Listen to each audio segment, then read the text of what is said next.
It started before they were born. But now young people in the U.S. are joining the abortion rights debate full throttle. No uterus! No Hagen! This group walked out of school to demand that abortion remains a privacy right under the U.S. Constitution. This is not only going to affect the women who are getting pregnant now, it's going to affect the women getting pregnant in the future, and it's going to affect all future generations if this is overturned. Also among the young are those who condemn abortion.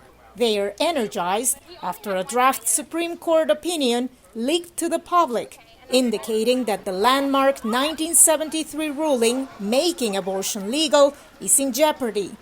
If that's the final ruling, the 50 states would decide what's allowed, and many want to ban or severely restrict abortion. Hopefully the Supreme Court makes the right decision and we're able to send the issue of abortion back to the states and really start hitting the issue of abortion in our local communities. Could other countries follow? The world is watching closely. When the United States takes such a bold and obvious anti-rights movement, other countries find cover in that. They use that as cover for then the anti-rights work that they do, specifically, but not exclusively, around reproductive rights and the right to abortion. Globally, 970 million women live in countries that broadly allow abortion, according to the US-based Center for Reproductive Rights. Still, 2 in 5 women of childbearing age who want or need an abortion face restrictions. A mujer alguna? Mexico's High Court ruled last year to decriminalize abortion, but only 8 of Mexico's 32 states have taken steps to legalize it. What is happening in the U.S. is a warning sign, say Mexican backers of abortion rights.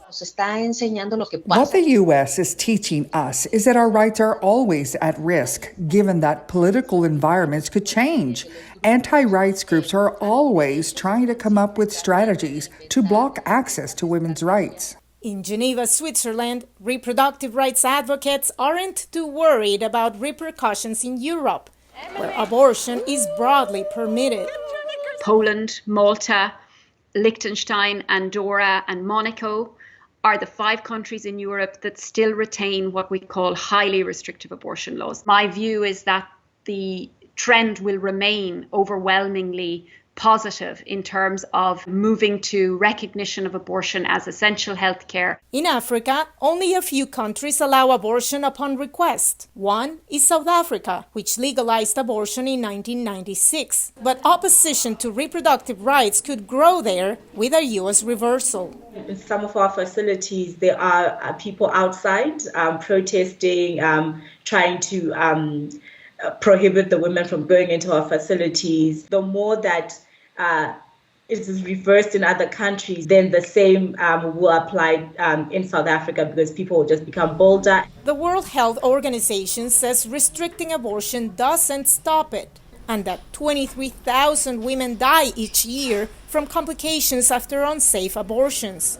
Anti-abortion groups we interviewed dispute that argument. They want the U.S. to roll back a 49-year-old right they see as immoral. Most people don't understand how truly radical the American abortion laws are. We would hope that this would have an impact around the world because when governments do tend to change their laws, they often cite American law. The way to compromise here is to help women get through their pregnancies by providing them with housing, with medical care that they need, with formula, clothing, and all of that. When the Supreme Court might issue its abortion ruling is uncertain.